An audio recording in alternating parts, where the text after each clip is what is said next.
mga boss, tayo sa munting manukan natin. Yan.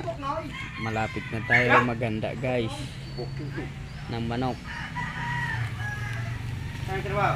Hindi na sila lugon. Pipili na tayo ngayon December panlaban sa kanila.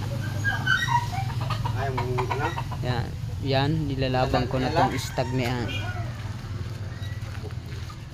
6 months pa lang yan. Pasibin ngayon ano, katapusan ng October. Yan. Pati yung magkapatid. Yan.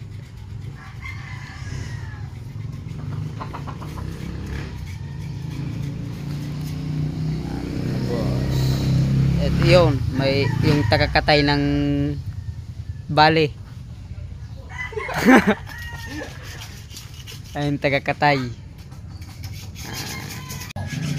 Bye guys.